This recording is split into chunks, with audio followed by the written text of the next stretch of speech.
Hi. Hi. Great. Hi. So I just want to welcome everybody. I'm not at home in Vernon right now. I'm down in the Fraser Valley. I'm on unceded Matsqui and Sumas First Nations territory. And I on the terrible internet. We just had a little practice and it was awful. So I am going to hand over to Jane as the meeting chair, and she's going to look after the meeting. I'm very grateful for that, and for Janet, she will introduce Janet as recording officer and a returning officer rather. And Sue's going to help monitor the chat. So if there are any questions as you go along, Jane's going to explain about the process and the voting. This is a recorded session so that people tomorrow, when they want to vote, if they want to go back and listen to any of the candidates, they can re-listen to this session. So it is recorded and it will be available. So I'm going to hand over to Jane, and thank you very much for taking this on, Jane. It's just great. Well, I would like to welcome all of you to this evening's nomination meeting. It is really exciting to have such a wonderful group of candidates with us, and I know we're all looking forward to hearing from them. I would like to thank each and every candidate for stepping forward with a sincere desire to represent the Green Party and Green Party policies in this riding. That is awesome. Before we get started, I would like to acknowledge that the land I live and work on has been stewarded for centuries by Syilx Okanagan people, including the Shuswap, Splatson, and Nisconwith bands. And this unceded Okanagan territory has been a traditional gathering place and traveling route, and is home to many Indigenous people. I would like to introduce you to Janet Parkins first. Is Janet on today? Yet? Heather, is Janet on? Don't see her.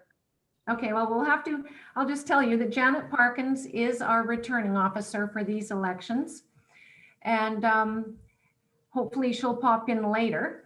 And I will describe the process to be followed during the meeting and during the voting period, because there's a lot of information to pass on. So Mark sent a short notice today, and I'm going to read it. I'm not going to do it in full because we're on a very short timeline here, and we want to really focus on the three candidates and give you lots of time to ask questions. But thank you, Mark, for sending this in. Mark said, I want to thank Elizabeth, Geordie, and Andrea for putting your name forward as the North Okanagan-Shuswap candidate in the next federal election. From my experience in the last election, I can tell you that you will enjoy an enormous amount of support from our riding. Many in the support team that will surround you during the campaign will lift spirits and encourage you after tougher moments. I plowed through the 2019 election campaign without a campaign manager as such, but a good number of individuals stood by me and helped me enormously. I think of Jane, Angie, Kelly, Karen, Julia, Michael, Heather, David, and many more. Not doing anything or doing too little about climate change is not decent. The Green Party of Canada stands for everything that is decent: clean energy, social justice, and green economy. I am prepared to offer my help as campaign manager for the North Okanagan-Shuswap candidate that is chosen in this nomination process. All you need to do is ask. Let us color Canada a bit greener in 2021. So thanks, Mark, for that input. So email voting. All the email voting will take place over a 48-hour period. Voting will be closed automatically after the 48 hours, and it cannot be modified. Simply voting ballots will be sent to all voting members in the riding that have a valid email address. And they will be sent at the scheduled time, which is 9 a.m. tomorrow morning. That's when the national office opens on Thursday.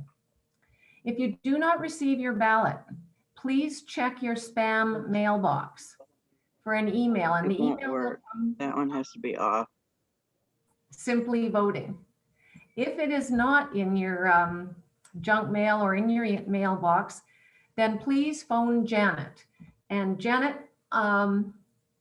this is our returning officer, Janet Parkins. Welcome, Janet. Hi, Janet. Janet's phone number is 250-542-2237. And you will be able to vote with her if you can't get your ballot either of the other two ways. Janet, would you like to say a couple of words now that you're on?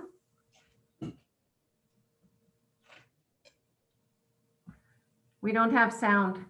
She's muted. You need to unmute her. I can unmute myself. I just Awesome. yes, I will. I have a phone message. I will answer the phone, but if I happen to be out in the garden or somewhere else, just leave me a message and I'll call you back. Sue, are you going to send me a list of people who you know are going to be voting by phone? Or I don't have a list. oh, okay. I thought there was. Janet, I do. So I will send you the few people that may want to vote by phone. Okay, well, I'll give those people a call tomorrow. And I do have to have the votes in by Friday late afternoon. So if if we're having trouble connecting, we need to get it done by Friday afternoon. Could you repeat that phone number, please? 250-542-2237. Thanks, Janet. So ballots will list all approved nomination contestants in randomized order and will include an option titled "None of these options." Members that can't access a working email address may submit their votes to the returning officer by phone during the same email voting period. Your phone-in vote will remain confidential. So once voting has closed, the Green Party of Canada National Office will provide the full voting results, and they will be audited by Simply Voting to the returning officer by email. The announcement of the successful candidate will take place within 24 hours of the results being provided to the returning officer, which is Janet. The EDA will then email the results to all the members. So I hope that makes sense. I hope I've been clear and you understand that. If not, give me a call and I will clarify anything that you don't get. And now to the really exciting part of our meeting. Each candidate will be given 15 minutes, and those 15 minutes will be uninterrupted. We're going to mute people while they're speaking. And it will give them an opportunity to tell you why he or she is running to be our candidate and what priorities are front and center for him or her. After each candidate has spoken, we will open the floor up to questions from the membership. So you can go on the chat at the bottom of your screen and either type in your question or you can raise a hand. And I'm looking forward to having everybody's questions answered. Andrea will be speaking last as she is on another Zoom call and at the moment. So I am reversing the alphabetical surname list. So our first speaker will be Elizabeth Robertson, followed by Geordie McComb, and the final speaker will be Andrea Gunner. So I hope that works out well for Andrea and everybody else. So without further ado, Elizabeth, take it away. Thank you again so much. I just like to congratulate all the people that decided to vote, Geordie and Andrea. I mean, I can admit I'm a Green Liberal, and for us as a party, I feel there's so much more room for us to grow. So I'm just thankful to have the opportunity. So without further ado, my name is Elizabeth Robertson. Wait, I want to do another type of acknowledgement before I begin talking about myself. The first is about a time acknowledgement. As we're getting close to the end of this pandemic, and I know we were talking earlier about the lives that we've lost here in Canada, I just hope that we don't go back to normal. Normal never was. To quote Sonia Renee Taylor, our pre-corona existence was not normal. It was only the normalization of greed, inequality, exhaustion, depletion, extraction, disconnection, confusion, rage, hoarding, and hate. We should not long to return to that. We are given the opportunity to switch to a new garment, one that fits all of humanity and nature. So I just wanted to give that quote about not just our land acknowledgement, but also a time acknowledgement. So without further ado, my name is Elizabeth Robertson. I am a member of the Pipo-Lenco, which is a Central America indigenous. My father is Jamaican. My husband is Kenneth Robertson. He's a band member of Nisgalinth Indian Band, and our 3 children are also band members. And of course, I have my stepdaughter, Rhea, which is from Cree Nation. Just to tell you a little bit about myself and the reason why I decided to run and what I plan to do. So in my introduction, I just want to break that off into 3 segments. So first, I'm a dedicated family woman. I support my spouse and my children. For myself, I spent, I guess, a lifetime advocating for autism and those with disabilities. For myself, my dedication to my family also goes in towards my education. So I am pursuing a double master's degree remotely at York University. Originally, I was to be home, but during the pandemic, we've been stuck here. And also to get the services that our daughter needs, we have resided in Toronto. Let's see. Also, the reason why I'm running. For myself, I want to be very candid. I used to work for a member of parliament, and I truly believed in 2015 to put my ideology aside and support the government. I worked for a member of parliament for 2 years, and I'll be honest with you, I became disgusted of all of the excuses of not to help people, the excuses of why we can't make change, and I left my employment. For me, I'm a dedicated public servant. I spent time working in Elections Canada and Elections Ontario. I'm currently helping those booking their appointments online for Pfizer and Moderna. I feel a strong dedication to serve the public. And to be very candid, the choices of the Conservative and Liberal government are not going to do it. I've been fooled once and I will never be fooled again. So I did sway from the Green Party, but I commit to you today that I am a dedicated member. And of course, my husband ran as a Green. The things that I like to do are, if I was to win, is to provide a community-based approach. Currently, a member of parliament, what they do besides yelling at Ottawa is they come back home for photo ops, and that doesn't actually create change.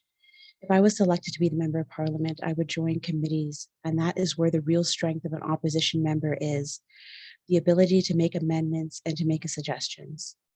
If a bill goes to committee and is not approved, and it does not move on.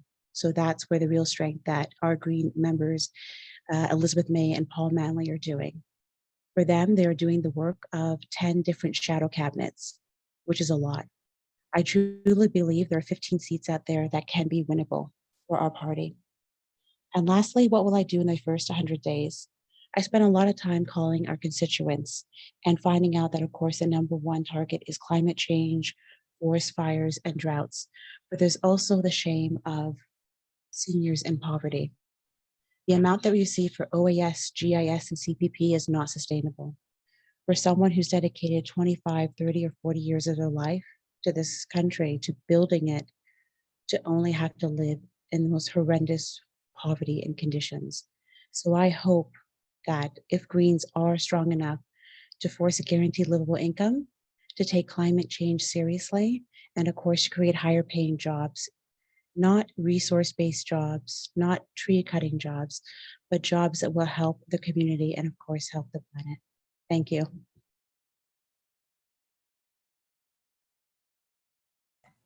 Thank you, Elizabeth. Geordie, way you go.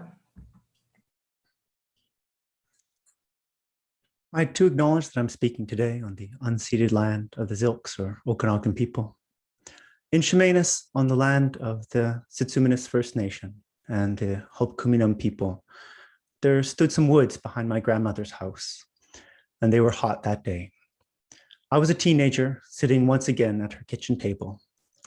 Every couple weeks, on our way up Vancouver Island, we visited her. The heat, she told me, was bad for her woods, and it was due to climate change. I was not worried, but not because I doubted what she said. I simply did not think anything at all.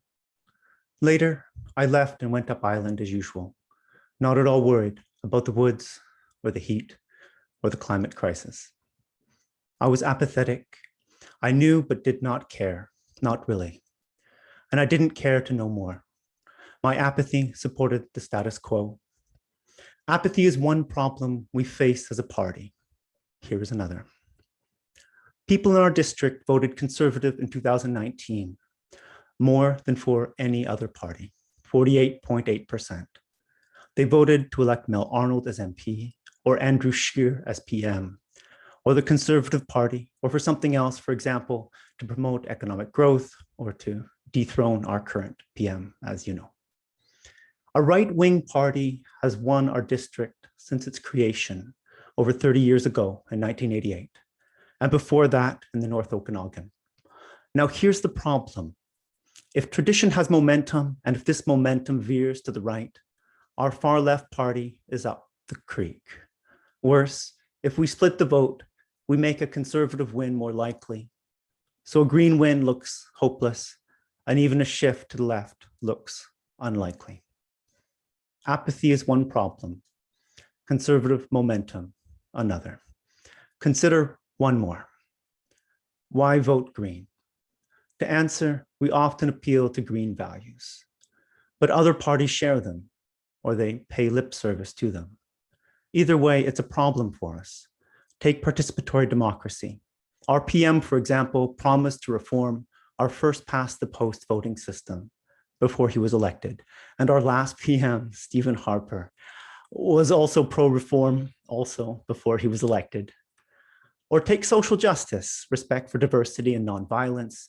Our PM, when asked why he wanted a gender-balanced cabinet, said because it's 2015.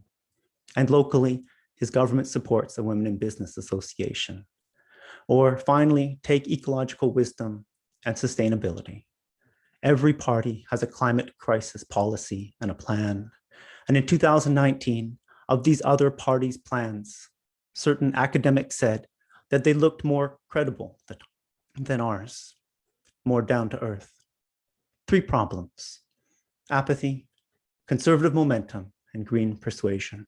I will talk today about how, as your candidate, I would try to solve them. First, Green persuasion. To persuade voters, go Green first. Be idealistic. Let me explain. Often in politics, the word idealistic is pejorative. It means naive or unrealistic, incompetent to lead. Let's take it back, reclaim it. After all, look at our province this summer: heat and fire and tragedy. Being realistic hardly guarantees success. To reclaim it, go Green first. Here's the main idea. Just as you should buy life-saving medicine first and figure out how to pay for it later.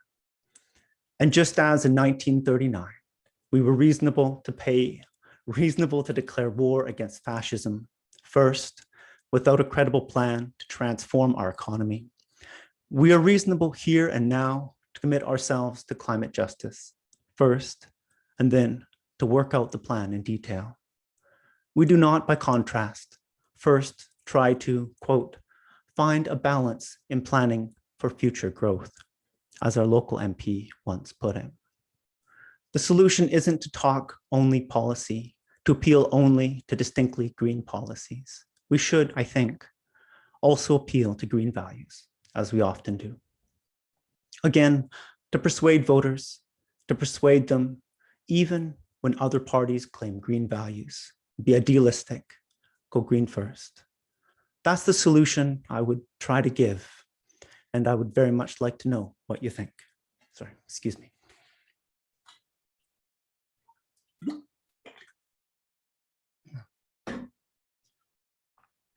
Let us turn to the second problem, local Conservative momentum.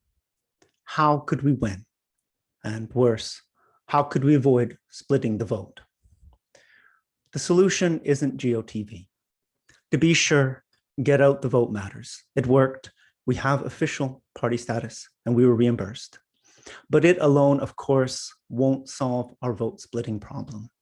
It might even make the problem worse by maintaining vote splitting over several elections. Instead, I think we should help blue voters go green. Again, help blue voters go green. Here's the argument. First, 2019 conservative voters are likely the largest source of potential green votes. Second, if we help some of them to vote green, we do not cause left-wing vote splitting. But how could blue voters possibly cross the entire political spectrum, all the way from right to left? Hear them and connect green values. Listen when asked, do you want to outlaw Canadian bacon?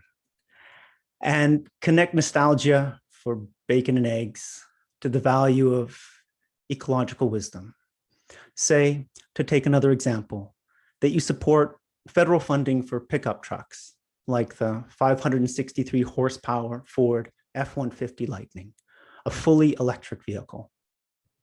And for more high-speed charging stations, since its 480-kilometer range won't get you all the way to Vancouver on a single charge. And see what they think. Listen when asked, do you support Medicare? And connect two-tier medicine to the value of social justice. Say, for example, that you're for shorter wait times, but that it's hard to see how. There could be genuine equality of opportunity or genuine merit-based remuneration without Medicare. See what they think. Listen when asked, what's your position on owning assault-style weapons? And connect freedom to that same value. Say, for example, that you're for personal freedom, so long as it doesn't impede the rights of others. And then say that in light of real-world tragedies, it's hard to see how owning such weapons could be just. See what they think.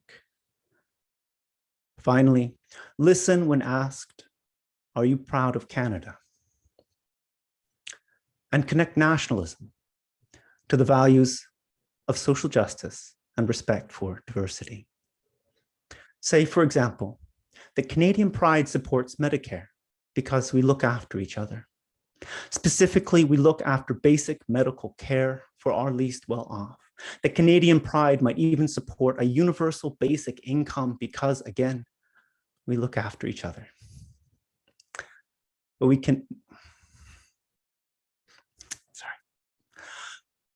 Canadians committed genocide. We do not look after each other. We tried to kill the Indian and the child, and on our watch, Aboriginal children died at twice the rate of non-Aboriginal ones. We Canadians knew, our representatives knew, of weak safeguards against tuberculosis, against the influenza epidemic, against schools burning down, and of much else. But we did it anyway. We did it anyway. We can feel no pride for Canada, but we need Canadian pride for social programs and for a just society. This dilemma is deep and difficult. Ask what they think. This helps to solve our third problem, since arguably, to ask what they think helps them to care. And it helps us to care to know, and to care about what we know. It helps to reduce apathy, to challenge the status quo. The problem of apathy runs deep in our democracy.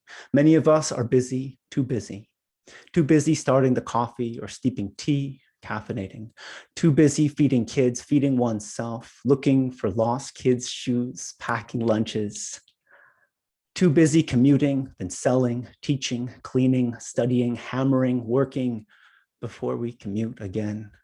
Too busy buying noodles, buying sweet potatoes, boiling noodles, baking sweet potatoes, making dinner. Too busy doing homework, helping kids practice long division, catching up and unwinding only to face a mess of a kitchen, a sad dog who needs a walk, an uncut lawn, and exhaustion. Too busy, that is, to study complicated political issues in any real depth. How can we expect voters to know who should be elected, all things considered? Worse, if any individual does know, why should they vote at all, since a lone single ballot decides no election? Again, asking voters what they think arguably helps to solve the problem. So too, replacing our first past the post system. So too, lowering the voting age to 16. If my teenage self had to vote, I would, I hope, have cared more about the heat that so worried my grandmother. Most importantly, I think we should remind people that they care, that the climate emergency in BC, for example, is a clear and present danger, that we have an opportunity now to keep our house from burning to the ground, and that we can cut carbon emissions now, figure out the economics afterwards, can go green first. This is how I would approach these problems: apathy, local conservative momentum, and green persuasion. I hope to have shown you in part why I want to run. I hope that I would have made my grandmother proud. I hope to make my children proud. And I hope to have shown you what kind of candidate I would be. Thank you, Geordie. You still had 2 minutes and 53 seconds left. Well done. Heather, is Andrea here? No, she's still not here. So I'm not sure what we're going to do about that. If we can perhaps start with the questions, and when she does sign in, she thought she'd sign in around 7:30. So when she does sign in, we can give her 15 minutes then. Okay. Sue, would you like to start with a question? Oh, you're muted. Mute. There I am. Okay, We'll so have to this is, keep track of which questions we ask so Andrea can answer them as well when she gets on. okay, right. So first one from Corey to all candidates. Given that the timing of the election is unknown, do you have any future commitments that might interfere with your election campaign? Elizabeth, maybe? No worries. So for me, I'm going to be a full-time graduate student in September. So the good news is from September to April, I have all day to door knock. This summer, I did get a part-time job. So that's the only reason why I'm not back right now. Yeah, so again, I don't have any long-term commitments that would interfere with an election campaign. I would be able to canvass and study remotely September to April without any difficulties. Okay, thank you. Geordie? I am looking after my kids this summer, and I have both of them starting school in September. My daughter's starting kindergarten. So I should have at least school days to canvass and knock on doors. I am also on the job market for philosophy come September. But were I your candidate, I would prioritize that and take at least the semester off from doing that. Yeah, other than that, I am writing. I have a novel in the works. But apart from that, I should be available and can make more time. And I should be able to get some childcare too. Good. Thank you. Oh, the next question again is all contestants. If a bill, this is from Corey, if a bill supporting Israel's annexation of Palestinian land comes up, will you back that bill? Alternatively, or support the Palestinian call to boycott, divest, and sanction Israel's efforts to take more Palestinian land? Could I preamble that just short? Okay. Okay, Corey. Okay, thank you. April 21st of this year, Human Rights Watch accused Israel of crimes against humanity, being apartheid and persecution. Now, back in 2020, before the fighting broke out and it turned into a war situation where everybody tries to pretend that everybody's on a, like both sides are being bad because they're fighting back and forth. Back in 2020, Amnesty International indicated that Israel has institutionalized discrimination against Palestinians, displacing Palestinians, demolishing homes. During that year, Israel killed 30 Palestinians, 9 of which were children. Many of these deaths, these killings, were harmless and unlawful. Israel maintains an illegal blockade, illegal detention, and violence against women. So I just wanted to preamble that question, and I don't know if you still have that question in your head, but thank you for the preamble. Do Elizabeth and Geordie, do you need to hear the question again? Okay. Geordie, you would like to go first this time? Sure. So I'd want to say 2 things. The first is that I took an undergraduate class at UVic on Middle Eastern politics, and it's hard for me to say much about the politics in the region. Starting from the Second World War, the politics and the just the complications and the power vacuums, and the history of Israel and Palestine is unbelievably complicated. That said, I definitely, at the end of the day, I side with.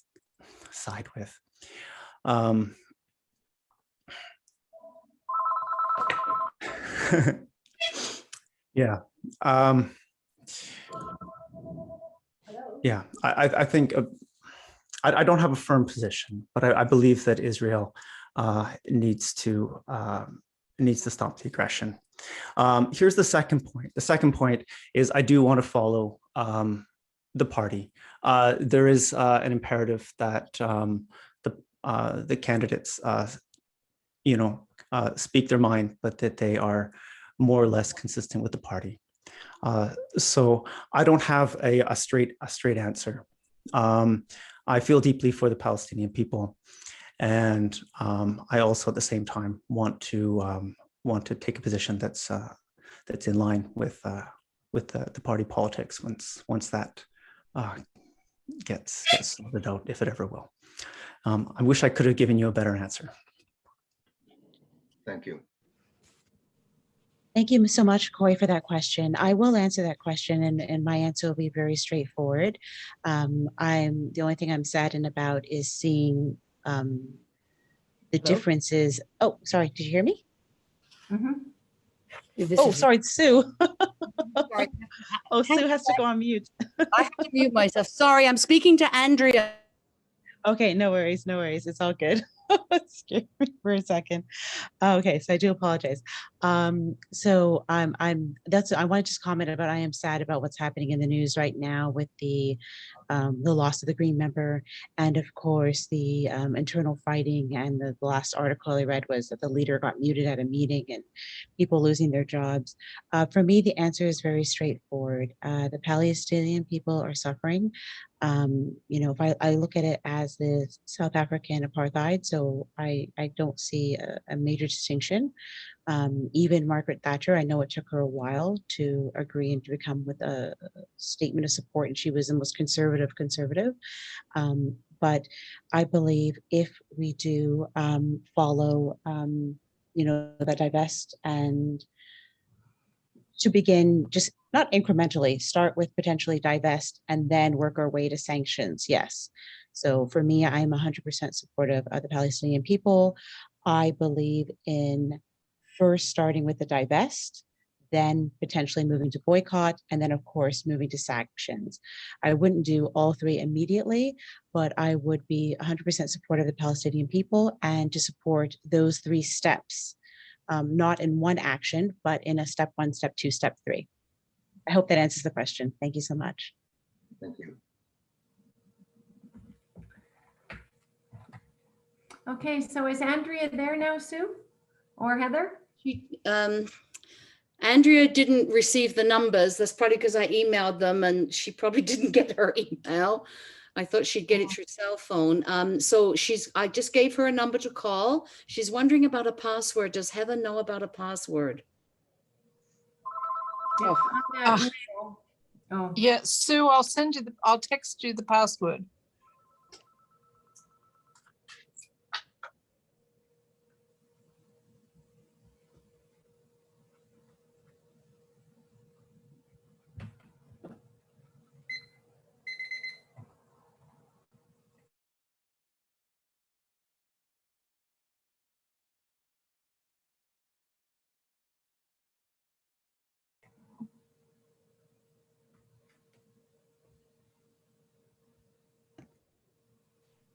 Jane, should I read out the next question? We're waiting for this password to come through for Andrea. So I could read out the next question so that you're not just sitting there. Would you like that? sure. Yeah, I asked Jane, but you may as well hear it too. You've already missed 2 questions. Okay, so we've got, She's phoning in right away, Sue. We might as well just wait. It's, you know, it's, because we're just going to have to catch her up anyway. So we just don't know if she's going to get through. Okay, and I haven't received anything from Heather just yet. in your text, she texted it to you? I've just checked my text and there's nothing from Heather yet. She's probably trying to find the password. Oh yeah, it's awkward. Is the password 73743? I think I might have it here. Oh, 7. I'll put it in the chat. 20 seconds. Hold on. Okay. I'm a good sailor. Excellent. There, awesome. Thanks, Elizabeth. Okay, yeah, I'll have to read this out to Andrea. Andrea, you're there, right? Okay, so you've got the meeting ID. You need to write this down. 850. Yeah, 0024 4831. And the passcode is 743917. Yeah, okay. Try. Okay. Okay. She's trying. Thank you, Elizabeth. That was very helpful. No worries. No matter whoever wins, it's okay. We can help each other. That's true. Okay. Where does that call go to? To Heather, probably. Does it, Jane?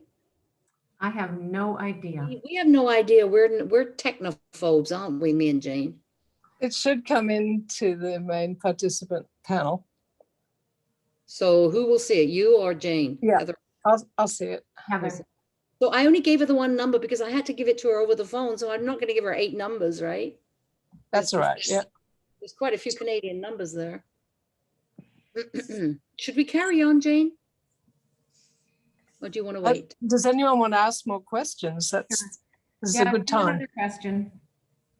There's loads of questions. There's loads already. Okay, so this is, Oh, here she comes. She's in now. Yay. Here's Andrea. Hello. Oh, Hello. Andrea, welcome. I'll let Jane welcome you. Thank you for joining us. I'm glad you were able to get through. I'm sorry I can't see your face. Please accept my apologies for the power outage. Yeah. That is not your fault. Many people were having trouble today, so I'm glad you got through. Thank you, me too. We've already had Elizabeth speak and Geordie spoke, and we have answered 2 questions. So I thought if we gave you your 15 minutes to talk, and then we'll catch you up on the 2 questions that other people have already answered. How's that? Sure. That Okay. sounds wonderful. So So do you whenever want you're me to ready, you Okay. can just start.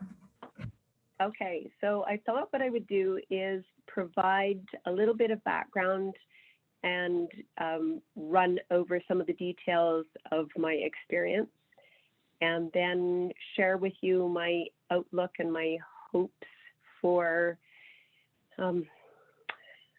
saving our planet from the current trajectory that we are on. My background is that I was raised by a family in Vernon. My parents were both classical musicians. They were frustrated by the fact that I spent most of my time outdoors rather than in the music studio practicing. And that has continued throughout my adult life. I would much rather spend time outdoors than inside. However, one of my things that makes me sing and dance is I am a voracious and omnivorous reader. So I read a lot of nonfiction, I read a lot of fiction. I am very lucky in that I belong to 2 book clubs, which are basically socialist discussion groups, to borrow a phrase from Dostoevsky. On a personality basis, I am spunky. I listen to other people's perspectives and stories. I am much more of a listener than a talker, but at the same time, I do not suffer fools gladly, and I take pride in doing my due diligence and doing my homework and understanding a situation before I open my mouth. So part of that is cultivating listening skills. My background experience, I am a professional agrologist. For those of you who don't know what that is, I did a bachelor's degree in horticulture. I'm a professional in the field of agrology, which is the study of land and soil and agricultural systems. I'm actually an agricultural economist. That's what I do for my work. And my life experience on the work side has been very attuned to growing systems, natural resource systems. So I'm a member of my professional institute, and that involves being regulated by the province the same way other natural resource professionals are. And I've been in leadership roles in agriculture, both inside the province and across Canada. And I was lucky to be chosen about 20 years ago. I was lucky to be chosen as one of the incoming young leaders in agriculture and sent for 2 years of training on leadership skills. That involved media training. It involved traveling throughout Canada, the US, and into Mexico, and meeting with people at a variety of levels in my industry.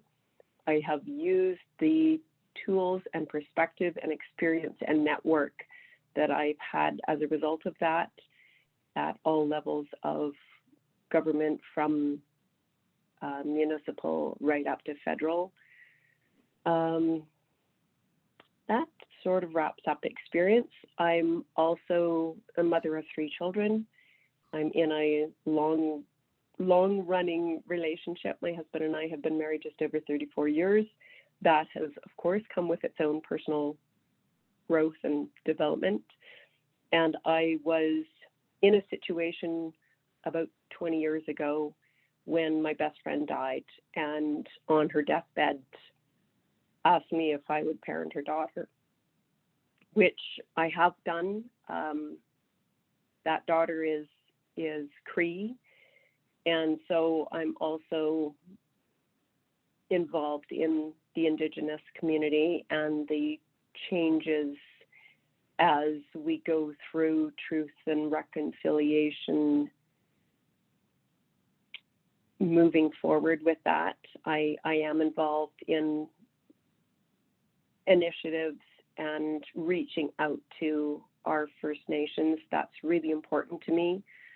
I'm actually adopted and found out as an adult that I also have Indigenous background, bloodline.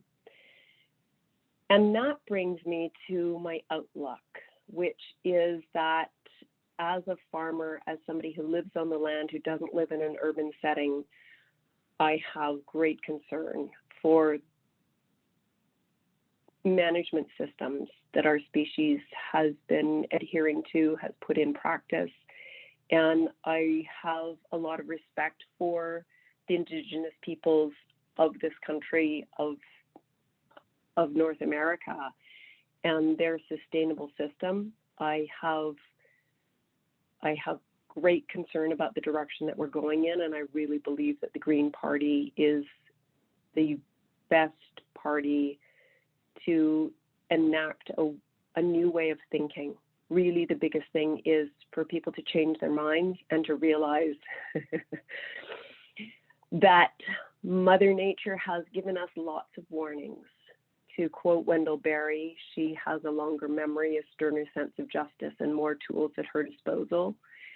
And yet I have seen inklings of hope that we can make a difference to shift public perception, to actually act in really fairly simple ways to draw down our carbon load, and that there are things that if we're mindful and put our energies together, our species can really make tremendous change. On our own farm, we have been paying attention to soil health with almost unbelievable results. If we can do it, there are a number of people across North America that are paying more attention to the soil biology and its tremendous capacity for sequestering carbon.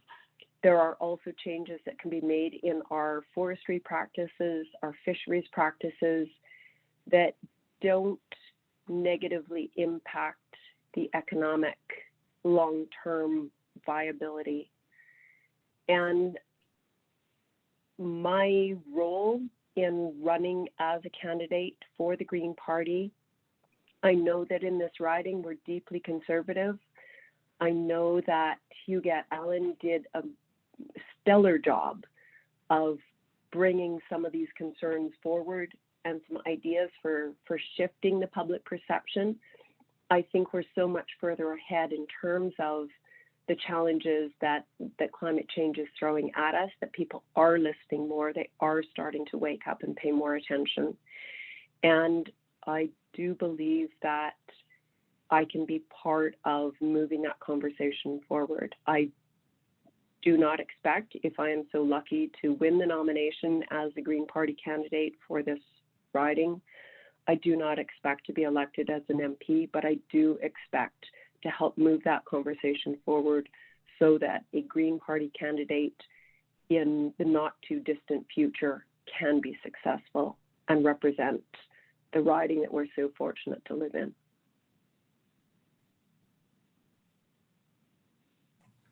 Thank you, Elizabeth. Thank you, Andrea. Sue, would you like to read the two questions that the other two contestants have already answered so that Andrea has an opportunity to give us her opinion? Yeah. The first question was, given that the timing of the election is unknown, do you have any future commitments that might interfere with your election campaign? Sorry, I heard the first part of that, Sue. Can you? Yeah. Given that the timing is unknown, I got that. Okay. Do you have any future commitments that might interfere with your election campaign? Yeah.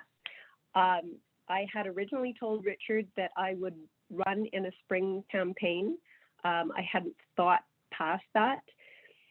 I'm a farmer. I'm also an agricultural economist and consultant. A fall campaign is challenging for me. If the writ is to be dropped any time in the next 2 months, that's manageable. That's actually fairly easily manageable. By the time we get into October, November, that will be challenging for me. Mm. Right. Not undoable, but just challenging. Okay. Here's the other question that was asked. and to all contestants, if a bill supporting Israel's annexation of Palestinian land comes up, will you back that bill? Alternatively, or support the Palestinian call to boycott, divest, and sanction Israel's efforts to take more Palestinian land? This is such a great question. When I was thinking about this last week, I was thinking that it is not dissimilar to the situation that happened in South Africa when the 1% of the population kept the 95% of the population in an extremely unequal state. It is not dissimilar to the situation today in Canada, where the 2% of our population that is Indigenous is kept in a very different state, without clean water, without access to managing their own families with support, instead of having their children even today taken away. And so as a candidate for the Green Party, I feel that we have so many issues in Canada that, looking at it from a worldview perspective, we haven't been the brilliant leaders that we would like to be. I think that the Israeli-Palestinian question is not dissimilar to the colonial settlers coming to North America and claiming this land as their own. The Palestinians have a right to their land. They have a right to be heard. They have a right not to be bombed by an extremely superior military force. Oh, wow. Excellent. Thank you, Andrea. That was the two that we'd already read out. Thank you. Thanks, Andrea. Would you like to read the next one, Sue, and then we'll just keep going? Sure. Thank you. This is from our Heather, to all candidates. What is your opinion of the future of the oil and gas industry? Is there room for negotiation with fossil fuel companies? Elizabeth. Excellent. Thank you for asking that question. Let's be really candid about the future of oil and gas. Right now, the province of Alberta, I'm not sure as many of you saw the CBC special last night, the abandoned wells and the orphan wells on the land is going to make it worthless. The cost to clean up, realistically, is close to $70 billion to clean up these abandoned wells that are littering just one province. Realistically, the oil and gas company will face a reckoning, and if there's room for negotiations, to be very candid, probably not. They will be on the edge of the precipice, and then they won't be a factor anymore. There is no long-term plan for fossil fuels. Even at aluminum ion batteries, there's so many things that are changing right now that they're really close to the edge. So I don't think there's any negotiating with them. What we can do is mitigate the damage. I don't think Canada is willing to take on $70 billion of provincial cleanup for one province. It's not feasible economically if I was a conservative, and it's not feasible for the entire country to take on that burden. So no, I don't think there's any room for negotiations with fossil fuel companies. Great. Geordie, would you like to go next? Sure. To the first question, no, I don't think there's a future for it. We have blown our carbon budget, and it's time to shut it down. I can imagine, just off the top of my head, a few ways in which we would be forced to negotiate. One is to transition workers away from oil work towards green new energy. Second depends upon the lawsuit that they filed. And that may force the hand of government to negotiate them for a wind down instead of sanctioning and shutting it down. Thanks, Geordie. Andrea? Yes, I love this question. Thank you, Heather. The oil and gas industry is much like the railway industry. If you think back through history, about 70 or 80 years ago, the railway industry failed to recognize that they were not in the railway industry. They failed to recognize that they were actually in the transportation industry. And now, Canada is short 100,000 truck drivers. How many railway engineers are we short? The railways have been subsidized for years, and oil and gas is in the same situation. They have failed to recognize that they are in the energy industry. And they have failed to recognize that it is incumbent on them to make the transition. It is not incumbent on the population that they serve to reward them for their dinosaur kind of mentality. So is there room to negotiate?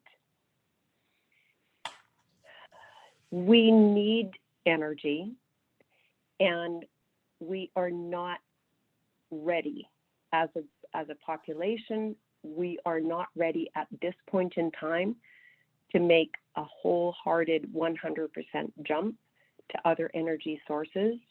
But when you look around the world and you see the rewards that come from government that put policies in place to move to greener, cleaner energy, and how fast the population is heading that way. When you look at the proliferation of solar panels, when you look at how busy those solar energy companies are, how fast the electric cars are being driven off quietly off the car lots, there is a sea change that's happening. It's the oil and gas industry that has been stuck in this dinosaur mentality of not recognizing that they're actually in the energy industry.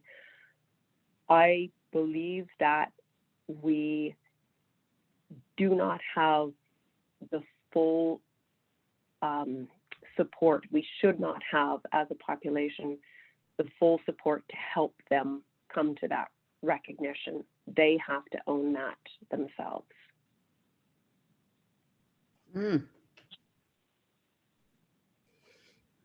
Thank you, Andrea.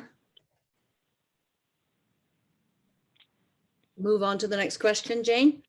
Okay. So again, from Heather to everyone, not everyone, the candidates. What drew you to the Green Party? Woohoo! Andrea, you go first this time. Well, I've been lucky enough to meet Elizabeth May a number of times. For those of you who may be familiar with me, my husband ran for the NDP twice provincially. The joke in the family was always that if the time came that he would run for the NDP and I would run from the Greens, and because I'm the more persuasive in our relationship, I would convert him and he would cross the floor and be a Green Party member. So why the Greens?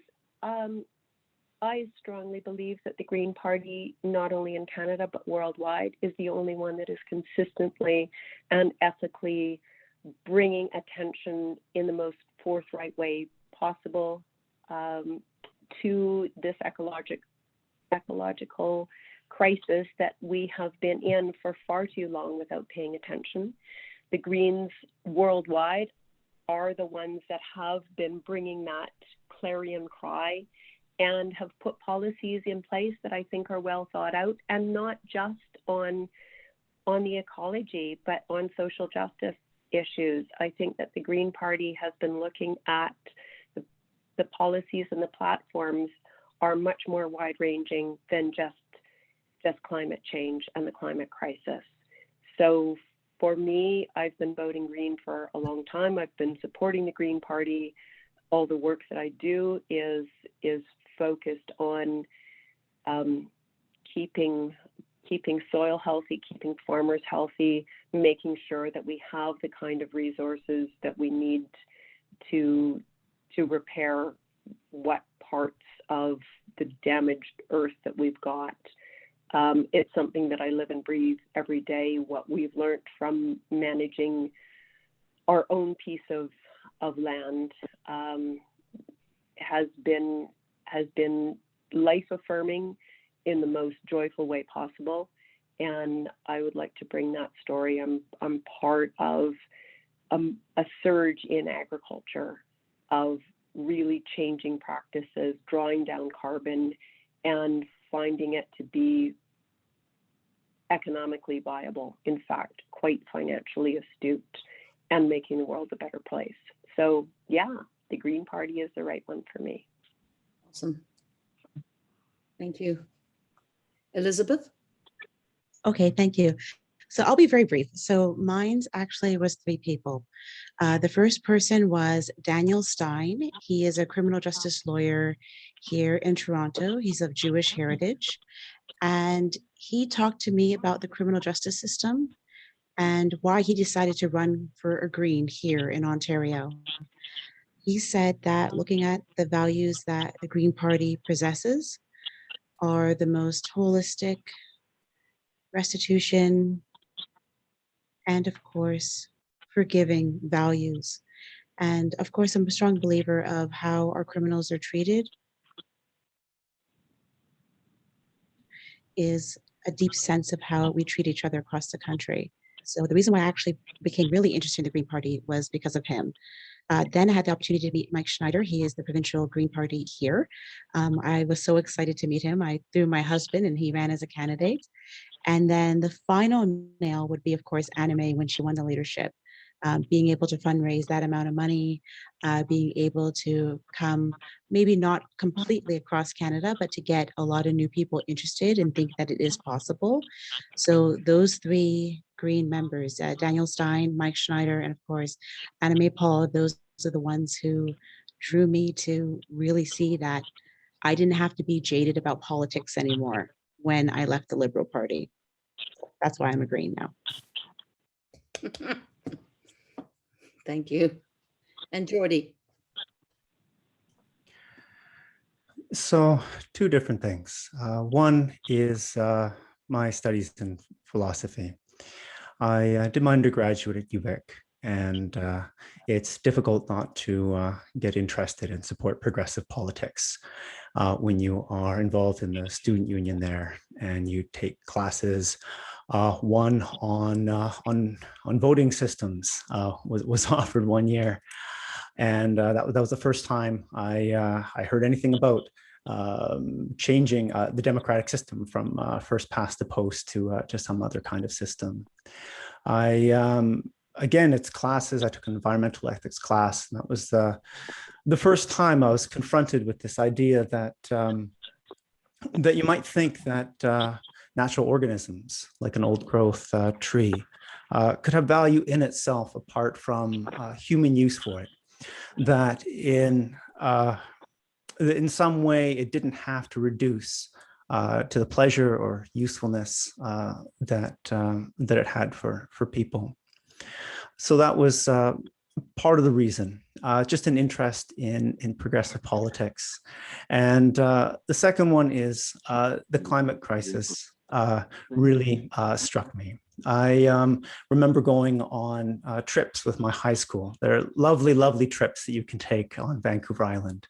We went and went to the Nitnat Lakes, and the teachers would take you across the lakes, and you'd see the mist rising off the trees. Oh, it's a politically competitive area. I'm watching the news here. To talk about. Good. Yeah, and then another time I was given the opportunity to go up in Strathcona Park up to the top of Mount Albert Edward, and we pulled a sled. There's a young man who wasn't able to walk, and we pulled the sled all the way up to the top. And I think it's just experiences like these, growing up on Vancouver Island in the high school, in Elizabeth May's riding before it turned green, that has just given me a sort of a love of nature and just a horror at what's happening around the world. Thanks, Geordie. I don't know what that interference was all about. That was strange. Okay, we have two similar questions. I'm just wondering about amalgamating them. One was from Heather. What steps would you take towards reconciliation with First Nations? And Ken also asked, how are you as a candidate going to rebuild relationships with Indigenous peoples in light of the crimes against humanity of Indigenous people at residential schools? Geordie. Sorry, just please give me a second so I can reread the question again. Oh, you want to hear it again? Sorry, I've just lost track here. I'm sorry. I just lost track trying to answer both at once. I'll ask Andrea to go first. Andrea, if you don't mind. Sure. Thanks. This is another great question. So important, because how we treat people, especially disadvantaged people, says more about us in society than anything else, really. For myself, a week and a half ago, with listening to the news and yet more unmarked graves being found, I rolls of flagging from our workshop and went out. Our property runs about 1 kilometer long across a couple of roads, and I spent the early morning from about 5:30 until about 7 tearing off ribbons of orange flagging and hanging them on our roadways, along the gates, along the trees, the bushes, and thinking, what can I do? What can I do? What can I do? And I came into the house and did some research and reached out to Splatcheen, which is the local band in Squamish. I live in unceded territory, both Syilx and Shuswap, and Splatcheen is the closest band. So I reached out and found that they were doing a rolling blockade on July 1st. And I'm a farmer. We have food. So I reached out and said, can I help provide food for those people who are traveling to Kamloops to the residential school to participate in a rally there? And within an hour, had reached out to a couple of friends, and on Thursday last week, we did the catering for the 80 or 100 people who participated in that blockade, who were very happy to have allies. So that's one thing that I've done really recently. Another thing is I chair the Friends of Rose Swanson, which is our local Crown land. In conversations with BC Timber Sales and the Ministry of Forests and their proposed clear-cut logging, I found out that the government's due diligence to consult with First Nations is being given lip service. Over the course of the last 6 months, myself and a couple of others who are concerned about this, have encouraged our municipality to form a select committee to look into what is the best community use, and encourage them to have First Nations representation on our municipal committee, which has come to pass. So we are now actually talking to our neighbors to find out what their needs and what their values are, and become more of a committee that represents the full community, not just the white settler view. I think we all need to make simple steps forward like this. The first thing to do, of course, is to read the recommendations from Truth and Reconciliation. I have family members who are Indigenous. I've taken training, I've taken courses with both University of Alberta and through my professional association. And as much as I've known about reconciliation, both those courses were great eye-openers, and I have already pledged that I'm going to continue to do that. It's important that all Canadians make whatever steps they possibly can towards reconciliation.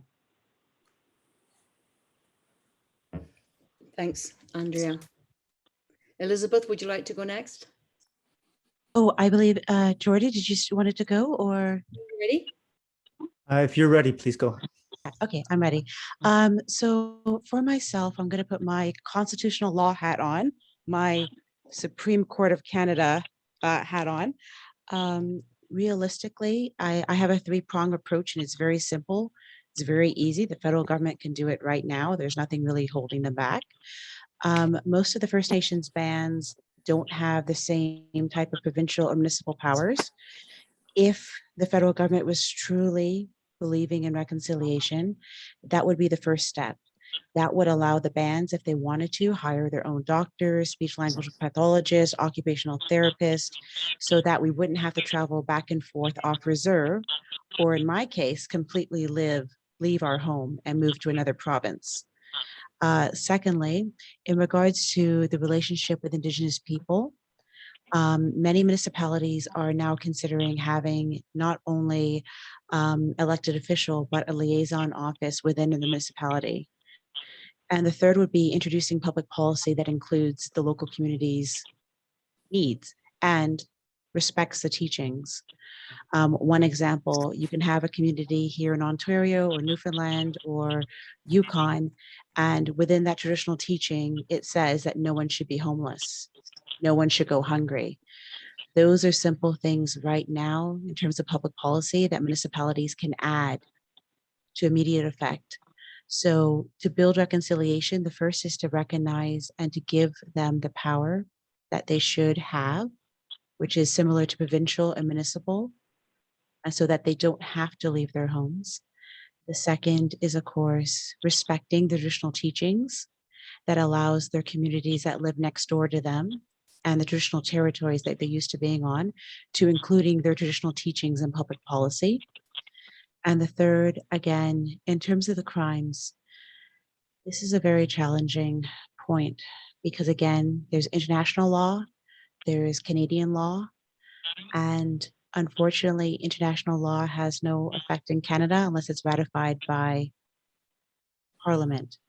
I hope that one day that would be recognized, but I do recognize that there will be a good chance that the government will not be held to account for their crimes.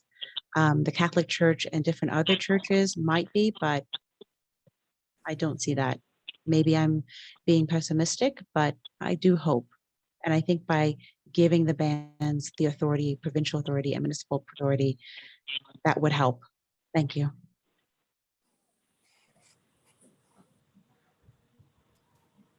I would, well, I don't have too Can I many new interrupt things. you for one sec, Yes, please. Geordie? Yeah. Andrea, is there any way you can mute your phone? Because I think the feedback's coming from your phone, but I realize you're on a phone, so if you can't mute it anyway, we'll just have to. There, I believe the host can mute participants. I have muted my phone. Does that help? Awesome, thank you. I would support reconciliation in two general ways. The first is education. I would support reading not only the calls for action, but also reading it in conjunction with the TRC summary.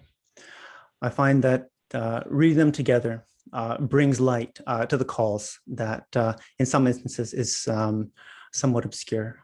So for example, the importance of the calls for Aboriginal sport in the TRC might not initially strike you reading the calls for action as crucially important, but after you start reading the summary, then you can see that. So the first line is to support education and also just support ongoing education. So my son came home the other day, and he told me that he had tied 2 of the orange ribbons to his school's fence, Bairstow. And another day he came home and I asked him what he'd been doing in music. And he told me he'd been playing Aboriginal drums. And then he told me about which kids in his class were Aboriginal. And he was able to name the people. I think that there is educational support already, and I think that more needs to be done. So I would support further education and support the educational efforts that are ongoing. And then the other general way in which I would want to support reconciliation is to support bills that support reconciliation just generally. So support bills that require the government to act on the TRC calls for action, for example. I'll leave it there.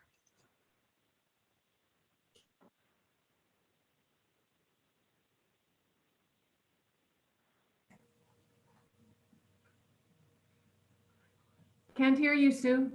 You're muted. You're muted. Yeah, I know. I've unmuted myself now. Thanks. This isn't really a question, but Richard Smiley, who's on our board and who's here, has volunteered to work on Andrea's farm if she becomes the candidate. So, okay. And then from Melanie to everyone, how will you support the Green Party candidate who wins the nomination? Who would like to go first? Elizabeth, you're smiling. I'm always smiling. So I assume Richard is also babysitting children. So I'll bring the 4 little terrors anytime to his house. Excellent. So for me, I would be very excited if I win, whoever wins. The way that I'll support them, of course, is by, well, obviously the easiest is for me is a little bit financial. Number 2, I'm willing to take on any role since I do have previous experience working with different departments within the federal government. So I can vet documents. I can, if they have ideas that they want to run with, I can say, okay, here are the mechanics. This is why this partner, like the Treasury Board, might agree or might not disagree. So at least I'll be a good knowledge base to whoever wins. I would be number 1, a knowledge base, of course, donate, and of course, door knock. All right. Andrea. Oh, oops. Sorry. I'm just trying. There we are. My skill set is probably best as a researcher, but also as a fundraiser and getting out the vote, getting out the message. So whether Elizabeth or Geordie are the successful candidate for the Green Party in this riding, I am very happy to offer my services as a researcher. I know that as a candidate, there are a lot of a little bit of both. Maybe 3/4 of a bowl. Sorry? Can you hear me? we all heard you. I think there was something, I don't know where that came from. Jane, can you please mute iPad 2? I think it's done now. And Don Wexler is also making a bit of noise, I think. Okay, so just to recap, research, helping by doing some fundraising, and also getting out the vote, making sure that the green vote gets out in full force. Yeah. Thank you. Good. Thanks, Andrea. We did get that. Okay. Moving on. Oh, should I go too? Oh, Geordie, did I forget? Yeah. I'm so sorry. Yes, go. So I think the main thing that I could offer is just what philosophers do. And that is evaluate arguments and put together arguments and cut out all of the flab in arguments and look at the pros and look at writing and hone it down to make concise, sharp, persuasive arguments. I feel that, that's what I've been doing for the last 20 years, and that's what I could best offer. Of course, I would be happy to take on a role in the local Green Party and do GOTV. All right, thank you.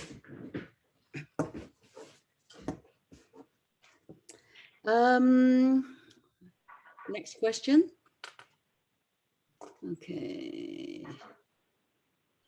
This is from Rob. To all candidates, do you support Annemie Paul's leadership, or would you vote in favor of a non-confidence motion if one were approved by the Federal Council? Bit of a loaded question. Andrea?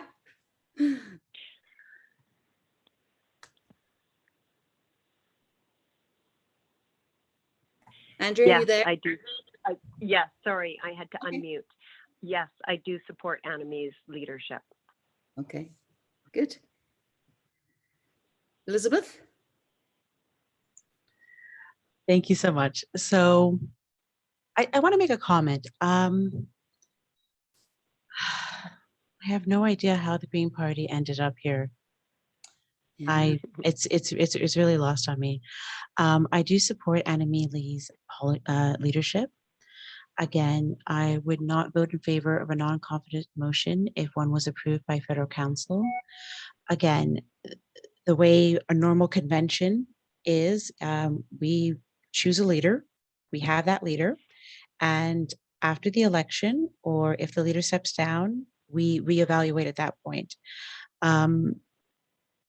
It appears to me that it might be one or two people trying to not do the work of raising membership, raising money, skipping that step, and then just assuming the leadership.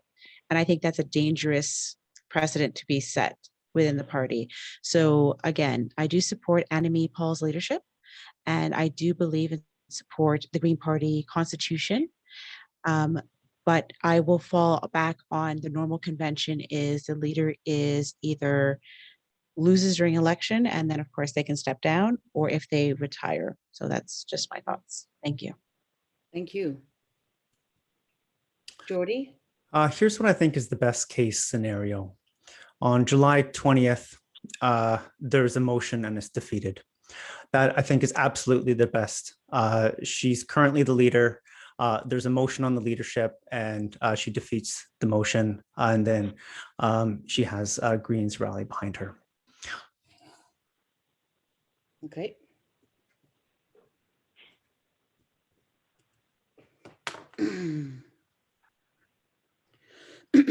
And this next question is from Ken. How would you, as nominee, implement United Nations Declaration of Indigenous Peoples in Canada? Did you get that? Who'd like to go first? We might have lost Andrea briefly. Oh no, there she is. Andrea, did you hear the question? Yes, I think it was how would you implement the UN's Indigenous Peoples Declaration, yeah. Declaration, yeah. And I actually have it on the wall in one of the rooms in my house, but it's not here in the office. So this is a tricky one. The BC government is currently undergoing land claim settlements with, I think BC is the one province in Canada that has the highest number of unresolved treaties and unnegotiated land settlements. The BC government is engaging in those and not fast enough. Our federal government certainly keeps putting things back into the court system rather than moving forward. I find that very frustrating, and certainly as an MP, a member of any party, just a Canadian, as a Canadian, I would like to encourage our government representatives to move forward with finding parity, actually funding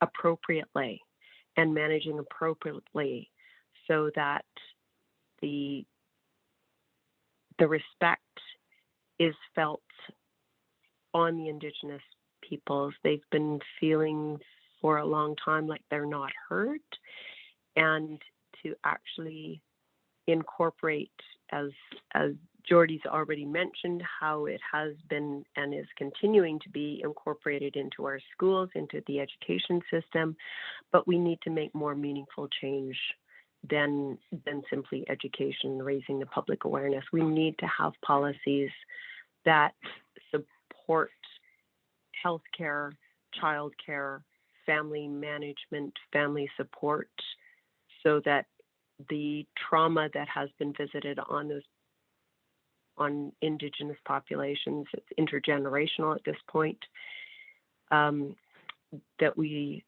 really move forward with healing and respect.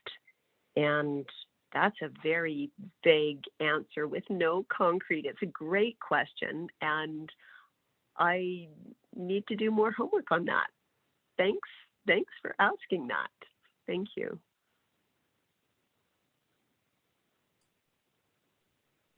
Thanks, Andrea. Elizabeth, would you like to go next? Is that okay? I have an answer, but I want to make sure I'm fair to my fellow Geordie. Go wanna ahead. Yeah, or- please. Okay, just making sure. I'm a team player. I'm a swimmer. Okay, excellent. So let's see. How would you nominate? How would you as a nominee implement the UN Declaration? To be very candid, there is 3 elements that we have to touch upon. The first and the largest is the Indian Act. There are many sections of the Indian Act that completely conflict with the United Nations Declarations of Indigenous People. Number 2, there is a system of gender discrimination between First Nation, Inuit, and Métis women versus men that still has not been resolved, even though the Supreme Court has ruled on it.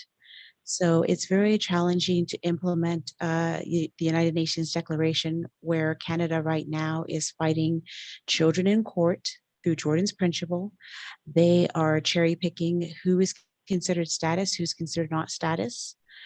So I think first we have to truly address what is the best approach to telling other Canadians what it means to be Indigenous.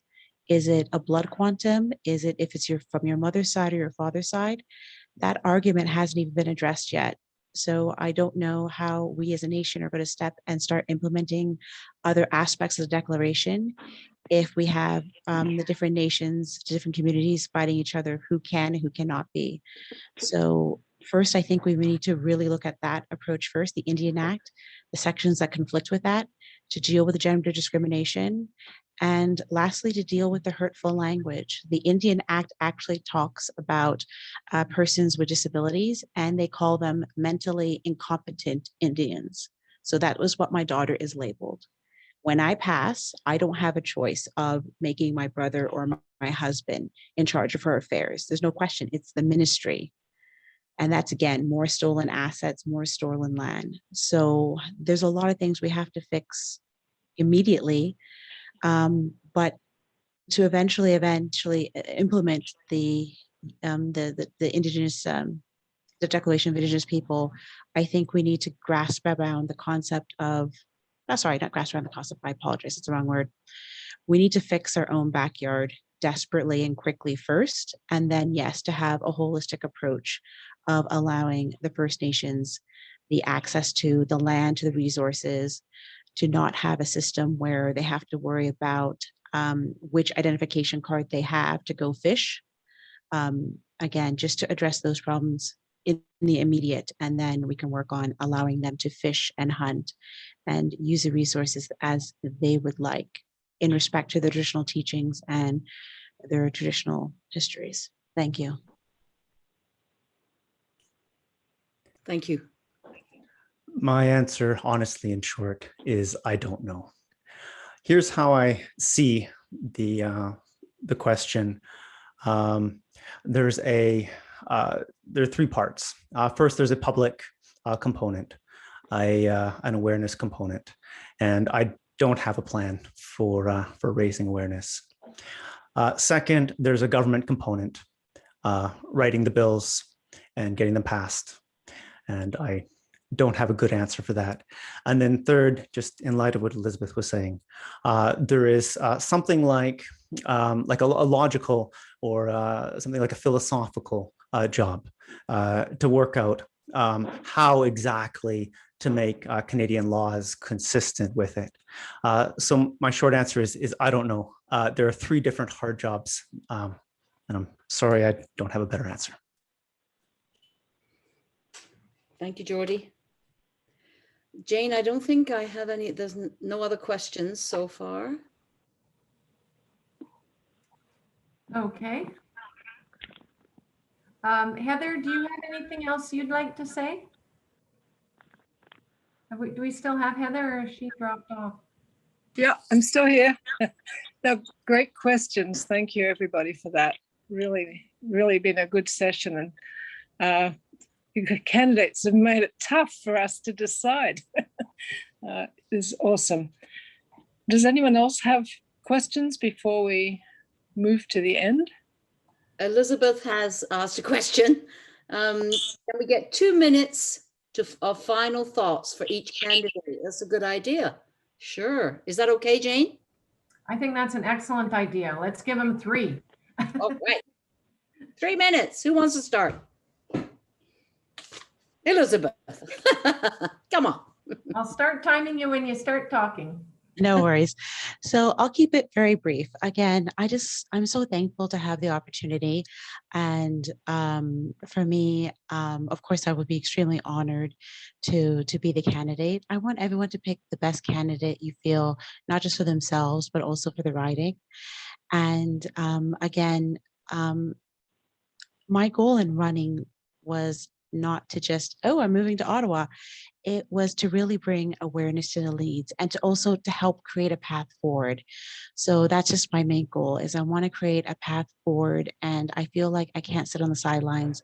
I feel like I have to be in the vanguard, and I just want to help out. So again, thank you so much for giving me the opportunity even to speak today. I'm excited even just for that.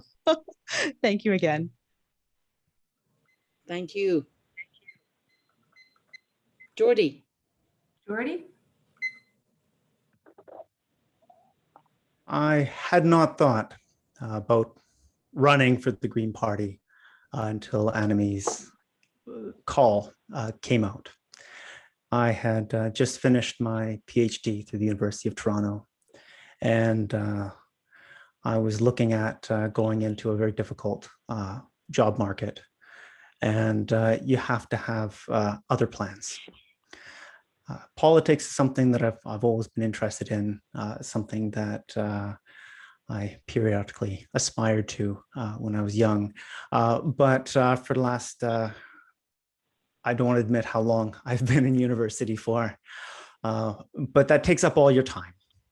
And finally, I finished my degree. I had kids while I was writing, which I don't recommend to anybody. And my kids are wonderful. I recommend kids to everybody. But there's just no time. You're constantly sleep deprived. And then suddenly here's this breath of fresh air, and here's this call. And I thought, hey, this looks like a really wonderful thing to try to do. Let me see where this takes me. And well, here I am. Thank you for listening today. Thank you. Andrea. Thank you, Sue. Can everybody hear me? Yep. I think so, yeah. Okay. I have been asked to run for various political parties for a long time. And the Green Party is is really the only one I've ever considered. This is not the first time I've been asked to run for the Green Party. I've been asked to run for the Green Party in other ridings, as well as this one. And the reason that I answered yes this time is honestly because I'm at a point in my life where I've got the energy, I've got skills, I've got a vision for how the world can be a better place, for simple things that everyday people can do to make a difference. And I feel that the climate events are gaining in frequency and severity, and I don't see that trend decreasing anytime in the foreseeable future. I honestly feel that the leadership work that I've been doing in the community of the North Okanagan-Shuswap makes me well known and makes me generally quite well respected. And I really hope that if I am chosen as the candidate, that I can help bring that dialogue forward to bring it the kind of respect that people like Huguette have brought to the discourse. I can't promise to meet her level of expertise. She put in a tremendous amount of work, but I feel it's important that those people of good conscience step forward and do what they can. And if there is another candidate chosen, I will do my best to support them and really move the discourse in the public forward so that maybe in less than 20 years, maybe in 10 years or even 5 years, there could be a Green Party candidate elected to this riding, both federally and provincially, and bring some of those policies to fruition to help make change on a policy basis so that we can turn the tide. Thank you. Well, thank you very, very much for giving us all your time and energy this evening, candidates. It was wonderful to get to know you a little bit and hear what drives you and what your passions are.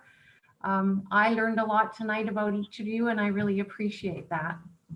So everybody will get an email tomorrow morning at 9 o'clock. You have 48 hours to make your decision. I know it's not going to be easy because we've got 3 dynamite candidates, but please, sooner is better than later. And that way, if you do have trouble getting through or we have any more Wi-Fi problems from storms today, like today, you can phone Janet Parkins. Again, her number is 250-542-2237. So if you don't find that email, either in your email or in your spam mailbox from Simply Voting, then phone Janet and you can place your confidential vote that way. So thank you very, very much for everybody that came. Thank you, candidates, for stepping forward, and have a great evening.